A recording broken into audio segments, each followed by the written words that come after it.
अस्सलाम वालेकुम। I hope कि स्क्रीन शेयर हो रही है। और सेकेंडली आप लोगों को भी ये चैप्टर सातवां देख के शायद थोड़ा अजीब सा लगे। हम सिक्स्थ पे थे तो, लेकिन वो जो छठा चैप्टर हम पढ़ रहे हैं ना वो बहुत ज़्यादा इस तरह से है कि खुद करवाने वाला है। तो वो हम जब फिजिकली क्लासेस लेंगे तब करेंगे। तो मतलब जहाँ तक हमने कर लिया है ना उसको वहाँ से कंटिन्यू कर लेंगे। तो जो सातवां चैप्टर थर्मोकेमिस्ट्री का उसको शुरू में ज़्यादा डेफिनेशंस ही हैं। मतलब वो कॉन्सेप्ट्स ऐसे हैं कि आपको समझ आ जाएगी यहाँ से भी। ठीक है, मतलब ऑनलाइन क्लासेस में भी। लेकिन वो जो सिक्स चैप्टर था, एक तो वो कह लो कि आपके कॉन्सेप्ट्स की बेस है। तो वो हम फिजिकल क्लासेस में ही करेंगे। तो इसलिए मैंने ये सोचा कि सातवां चैप्टर स्टार्ट कर लेते हैं जब तक ये ऑनलाइन चल रहा है सिलसिला। तो सातवां जो चैप्टर है वो है थर्मोकेमिस्ट्री का।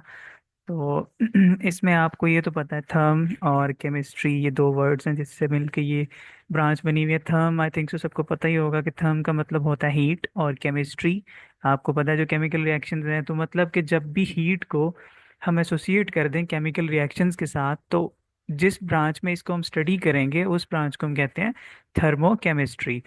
ठीक है।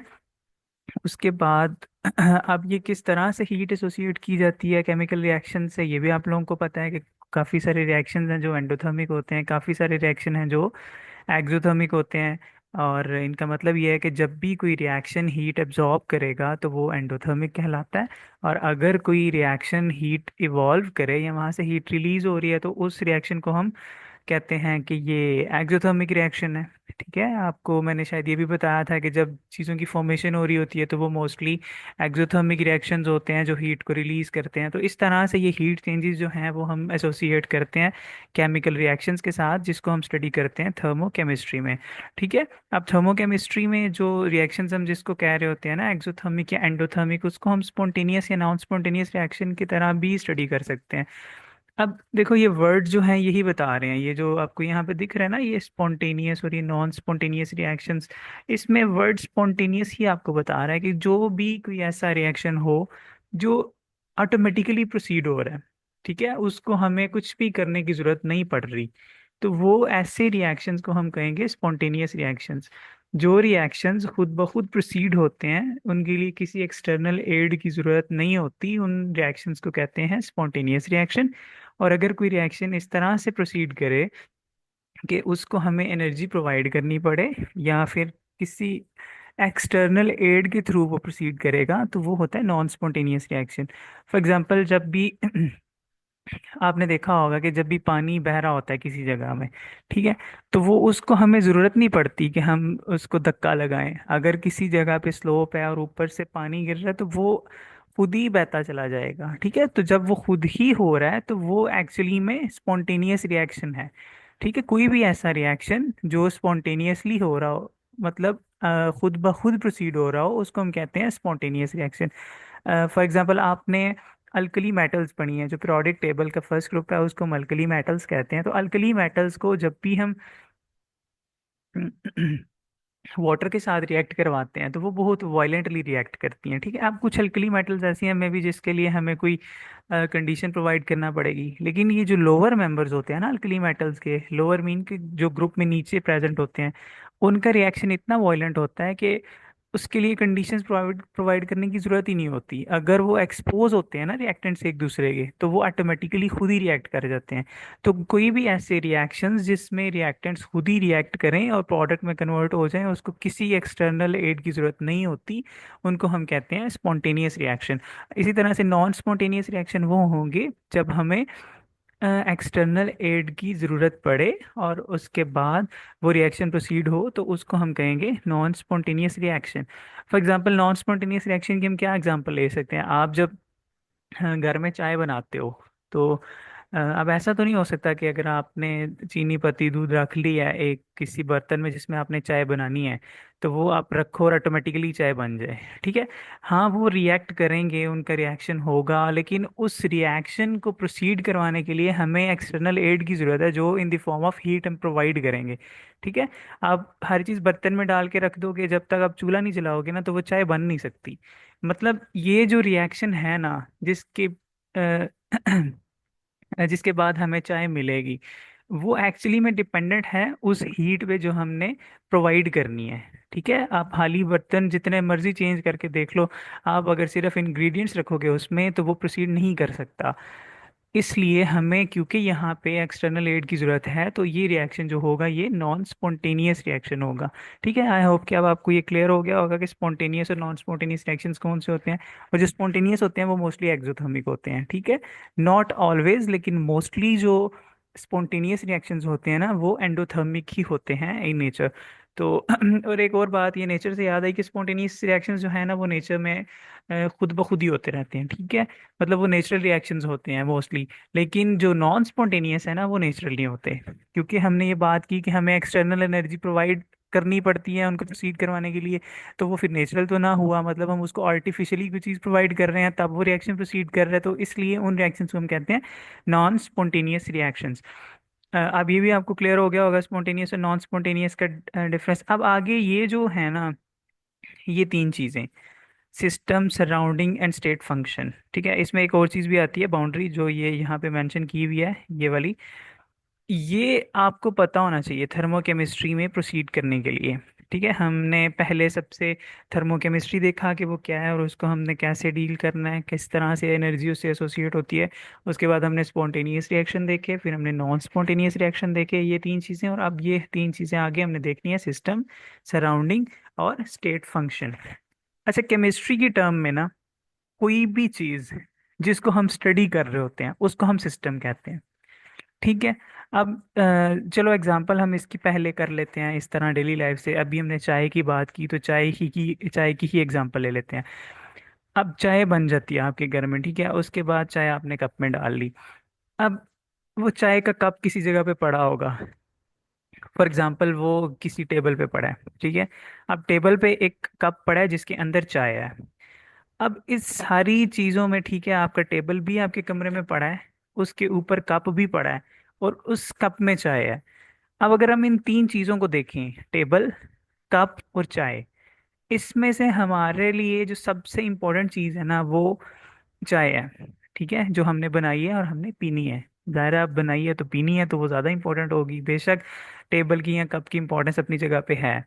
लेकिन जब हम सिस्टम की बात करते हैं ना, तो कोई भी चीज जो अंडर ऑब्जर्वेशन होती है उसको हम सिस्टम कहते हैं। मतलब चाय बना के उसको कप में डाल के टेबल पे रखना इज अ नेचुरल प्रोसेस, ये सब करते हैं। लेकिन अगर इस सब को हम देखेंगे तो यहाँ अंडर ऑब्जर्वेशन जो है वो चाय है, क्योंकि हमने चाय बनाई है और हमने चाय ही कंज्यूम करनी है। अब क्योंकि वो चाय मेन चीज है जिसको हम देख रहे हैं या जिसको हम अंडर स्टडी रख रहे हैं, या जो इस तरह से कह लो कि कोई भी ऐसी चीज जिस पे फोकस है, ठीक है, उसको हम सिस्टम कहते हैं। अब ये आपको समझ आ गया सिस्टम का। चलो, ये एग्जांपल जो है, ये फ्लास्क में जो पड़ी हुई हैं चीजें, ये हम बाद में देखते हैं, पहले आप यही समझो। अब एक चीज आपने समझ ली कि कोई भी चीज जो स्पेसिफिकली अंडर ऑब्जर्वेशन आ जाए उसको हम सिस्टम कहते हैं। और उसके बाद आती है सराउंडिंग। अब सिस्टम और सराउंडिंग के बीच में एक चीज आती है जिसको हम बाउंड्री कहते हैं। आपने काफी दफा नोट किया होगा कि जब भी चाय रखते हैं हम बना के तो उसके ऊपर एक लेयर सी बन जाती है। ठीक है, वो झिल्ली सी, वो मलाई होती है या वट एवर दैट इज। लेकिन आपको सबको पता होगा कि वो लेयर एक बनती है। अब वो जो लेयर बन रही है ना, वो चाय को और बाकी पूरे एटमॉस्फेयर को ना डिफरेंशिएट कर रही है। ठीक है, अगर, अब आपको ये भी पता चल जाना चाहिए कि बाउंड्री हम किसको कहेंगे। कोई भी चीज जो सिस्टम को सराउंडिंग से अलग कर रही होती है उसको हम बाउंड्री कहते हैं। ठीक है, मतलब अगर चाय बन गई है, उसके ऊपर जो एक लेयर बन रही है, तो वो जो लेयर है ना वो एक्चुअली में बाउंड्री है। अब क्योंकि सिस्टम जो था, अंडर ऑब्जर्वेशन जो चीज थी वो चाय थी, उसके ऊपर एक लेयर बनी जिस लेयर ने उस सिस्टम को सराउंडिंग से अलहदा कर दिया। अब सराउंडिंग में क्या चीज आता है, आपका जो कप है वो सराउंडिंग है, जो टेबल है वो सराउंडिंग है, अगर रूम में कोई और चेयर्स पड़ी हैं वो सराउंडिंग है, बेड पड़ा है वो सराउंडिंग है, आप लोग खुद हैं आप सराउंडिंग है, एटमॉस्फेयर में जो हवा है वो सराउंडिंग है। मतलब हवा में जितनी गैसेज हैं, nitrogen, oxygen, carbon dioxide, organ, वो सबका सब सराउंडिंग है। ठीक है, सराउंडिंग में हर हर चीज आएगी जो सिस्टम से बाहर है। ठीक है, अब सराउंडिंग और सिस्टम को जो चीज अलैदा करती है उस चीज को हम कहते हैं कि वो है बाउंड्री। अब जैसे इस केस में देखा कि हमने, हमारे पास चाय थी, उस चाय के ऊपर लेयर बनी, उस लेयर ने चाय को और बाकी पूरे सराउंडिंग को अलहदा कर दिया, ठीक है, तो उसको हम कहेंगे बाउंड्री। जो हमारी चाय है वो होगा सिस्टम, और आगे पीछे जितनी भी चीजें हैं, वो कप है, वो टेबल है, जैसे मैंने पहले बताया, वो सबकी सब हैं सराउंडिंग। ये आई थिंक सो आपको समझ आ जाना चाहिए, ये चाय की एग्जांपल से तो ज्यादा अच्छा समझ आ जाना चाहिए।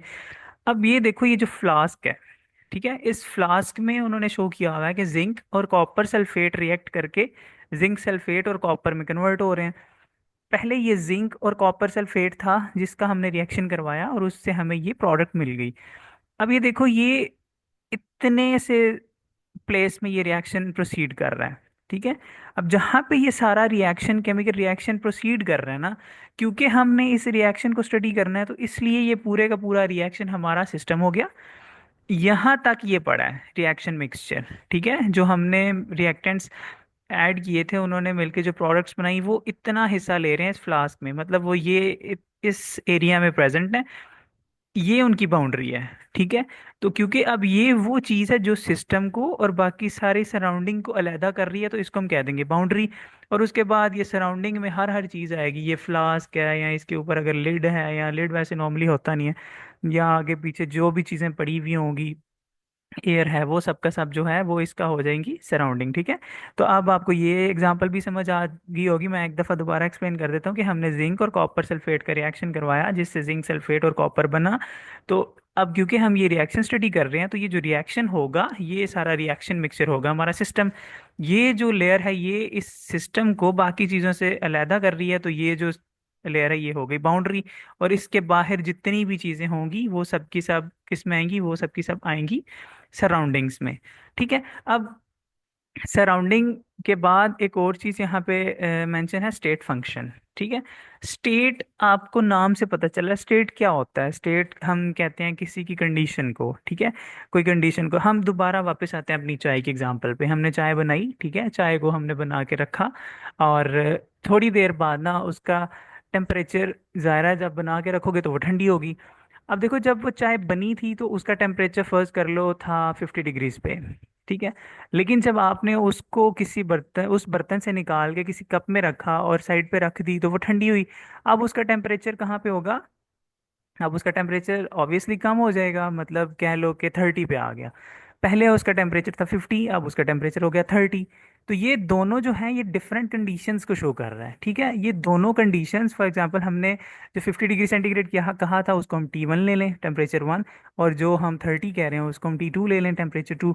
तो ये जो T1 है और T2 है, ये दो डिफरेंट स्टेट्स हैं, ठीक है। स्टेट का तो आपको वैसे ही मतलब पता होना चाहिए कि कंडीशन ऑफ अ सिस्टम, ये हम कह सकते हैं कि सिस्टम की जो कंडीशन है उसको हम स्टेट कहते हैं, ठीक है। अब पहली स्टेट क्या थी? वो थी T1, जहाँ पे टेम्परेचर था चाय का 50 डिग्रीज। उसके बाद वो कम हुआ, 30 पे आ गया, तो अब वो जो 30 डिग्री सेंटीग्रेड है, ये भी एक स्टेट है, ठीक है। तो स्टेट का भी पता चल गया। तो स्टेट फंक्शन ये होता है, कोई भी ऐसा फंक्शन जिसकी इनिशियल और फाइनल वैल्यू हो, और वो इंडिपेंडेंट हो पाथ पे, कि जो पाथ फॉलो किया उस रिएक्शन ने प्रोसीड होने में, ठीक है। इसको हम चाय की फॉर्मेशन में भी देख सकते हैं, ठीक है।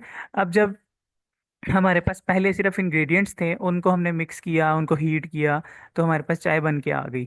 अब जो अगर हम वो टेम्परेचर लें जब वो सारे चीनी पत्ती दूध हमने लेके रखा, तब तब तक हमने चूल्हा नहीं जलाया, तब उनका टेम्परेचर ऐसी बात है कम होगा। लेकिन जब हम उनको हीट करेंगे, जब चाय बन रही होगी, जो चाय बनेगी उसका टेम्परेचर ज़्यादा होगा। तो अब इस एग्जांपल में क्या हुआ कि जो T1 है वो कम है और T2 है जो वो ज़्यादा है। इसका मतलब है कि जो इनिशियल स्टेट थी उसका टेम्परेचर कम था, सेकंड जो फाइनल स्टेट है उसका टेम्परेचर ज़्यादा है। लेकिन हमने ये नहीं देखना कि वो किस पाथ से हो के रिएक्शन कंप्लीट हो रहा है, ठीक है।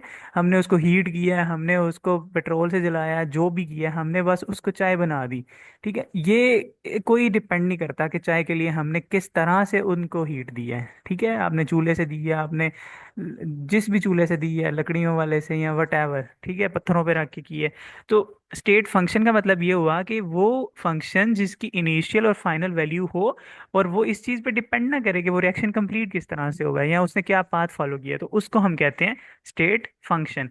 अब ये चीज़ें जो हैं ये आपको क्लियर होनी चाहिए। उसके बाद आगे जो है वो आता है internal energy and first law of thermodynamics.